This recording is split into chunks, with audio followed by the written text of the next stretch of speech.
All right, PlayStation 5. I spent the last about 6.5 hours playing, let's see, Astrobot, Sackboy Adventure, Demon Souls. Overall, I like it. It's really good. It's a really good upgrade to PlayStation 4. Is it necessary? No. The only reason I would say this is a necessity right now would be if you just are all in on the modern state of console games, because this is more of that. It's more of that, and it's amplified. So if you're like, dude, I fucking love PlayStation 4 and you're ready to upgrade, go get this. You'll be very happy. For me, I've gotten into so much more variety that I get from playing on PC that this almost feels like it's not a step backwards, because clearly, I played Demon Souls. It looks better than anything I have on PC, technically. But the design choices in so many console games, certainly big budget ones, they're just like, it's fun. Like the Little Big Planet game is really fun. It's charming. It's got a great personality. It's got some clever platforming elements. But ultimately, you've played that game before. It just, Miles Morales, which I don't own, but I didn't want to because I'm like, everybody who's played it is like, yeah, you played it before. It's great, but you've played it before. That's what this feels like to me. And it's not disappointing. I'm glad I have it. But if I didn't need it for, the videos and stuff, I would be more than happy spending 1 or 2 or 3 years not owning this, unless there was just some amazing exclusive that played differently that I had to get. But so much stuff on PC that if you're debating, do I save up and get a PC or do I get a PS5? It's one or the other. I'd get a PC. In fact, I'd get an Xbox before I got a PS5 because they put a lot more interesting indie games regularly on Game Pass. And I know that's not everyone. A lot of people are like, dude, no, fuck that shit. I want to play I want to play the fucking Marvel Cinematic Universe of video games. That's this. That's this all over. The other thing I'll say is what I like a lot about the PlayStation 5 is the quality of life upgrades. I love the load times. It doesn't have quick resume like the Xbox does, but it's fast, man. I mean, it's really fun to be like, what? I'm playing Demon Souls for the first time, and that game is amazing looking, and I'm like, holy cow, it looks great. It's really different. But, it's hard, right? So I died after a run, and I'm like, fuck this. I'm going to play some Sackboy. And it was just like, boop, boop, boop, zzz, and I'm in. And I'm playing Sackboy. It was great. I didn't find that, like, loading up Ghost Tsushima was as quick, and I didn't notice the frame rate upgrade, I didn't notice that it was running at 60, but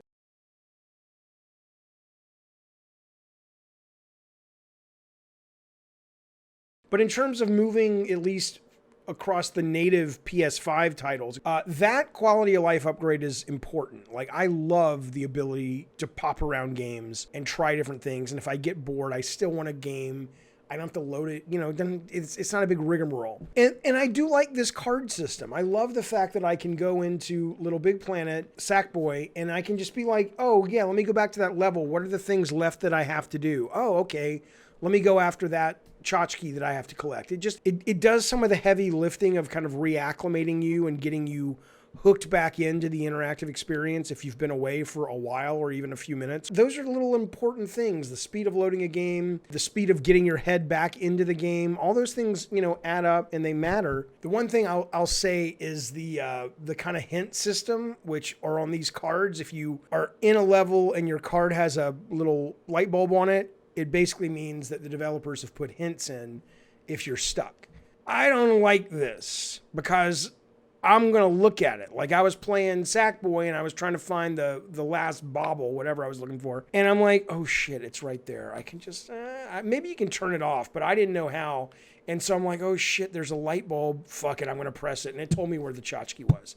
And I'm like, oh, but I couldn't resist. I had, the answer's right in front of my face. But the actual user interface and the operating system, there is a quality of life upgrade in this that I don't have in PC, that I certainly don't have on PS4, and I think that's really cool about this system. The other thing I'll say is, people say, oh, what's the controller? Let me just tell you something. I'm kind of fed up with. I mean, look, it's subjective. Everyone has their own goddamn opinion, but I'm kind of fed up with the hyperbole the media puts out. Look, first off, I like this controller better. That's the DualShock than the DualSense. smaller, fits my hands better. It might just be personal. I like that this is smooth finish. This has this, you know, the X's and O's and shit back here.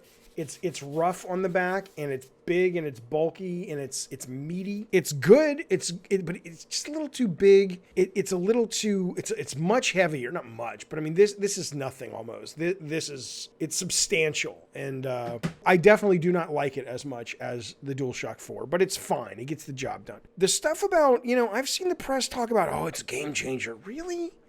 Really, you guys? I mean, if you play Astrobot, which is delightful, it's not a great game, but it's such a beautiful ode to PlayStation. I didn't start out liking it because it was kind of like, this is kind of boring, but it starts to reveal itself to you, to unwrap the gift that it is to you. And as you start putting together what it is and how it's celebrating PlayStation, if you've grown up with PlayStation or gone through the transitions of all the hardware, you'll be like, yeah, this is really cool. But the idea that it's showing off the controller, it's cool. I mean, it's not bad. Like, you definitely have a higher resolution of rumble. That's cool. The triggers that have resistance, it's cool. It's not like, though, oh my God. It's just like, okay, that one feels a little spongier and harder to push. That's nice. But the idea that, oh no, that's a game changer. Why? Like, it's noticeable. It's cool. I appreciate it. But a game changer? No. I'd be stunned if that's what people ultimately walked away with after they played it themselves. I'm glad I have it. Scale, I don't know, I was going to say scale of 1 to 10. I mean, it's PlayStation 5. Did you like PlayStation 4? You did. Good. Most people did. It was a great system.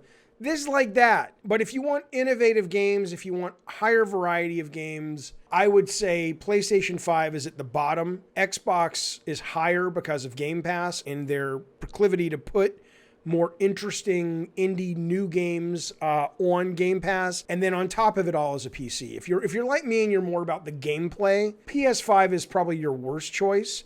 You're going to get a couple of great games every year that you can only play on PS5, but you know, there's nothing that Sony has shown that's indicated that they're going to be beyond a greater version of Uncharted, a greater version of Horizon. And Horizon, the new Horizon, looks great, but it looks like Horizon. And that's what a lot of people want. I get it. I'm just saying that if you're like me and you're more into the design and you want to be wowed by gameplay and you want to be like, oh my God, somebody fucking made a game about that? You're telling me this one guy went off or this one lady went off and she's like, I was depressed for a month because I thought I was terminally sick and I made a game about it. And it only took me, you know, it was just me and one artist and I stuck it up on the internet. Now you can play, you can't do that with PS5. You can't really do that with Xbox. And some of you out there, a lot of you out there are like, good, I don't want to do that. And I respect that. But for me, as I've gotten older, I need more variety in my gaming. And so this is a great system if you're in the market for this kind of system. I'm glad I got it. But if I hadn't have purchased it for making my videos and streams, I would be more than happy to have saved the $500 and spent it on something else. But it is what it is. Enjoy it. I hope you like it if you get a PS5. And there you go, man. I'm tired. I've been playing all day. I think I'm going to play Call of Duty tomorrow, but it doesn't matter. The point is, I hope you're well. Appreciate you watching. See you soon. Bye.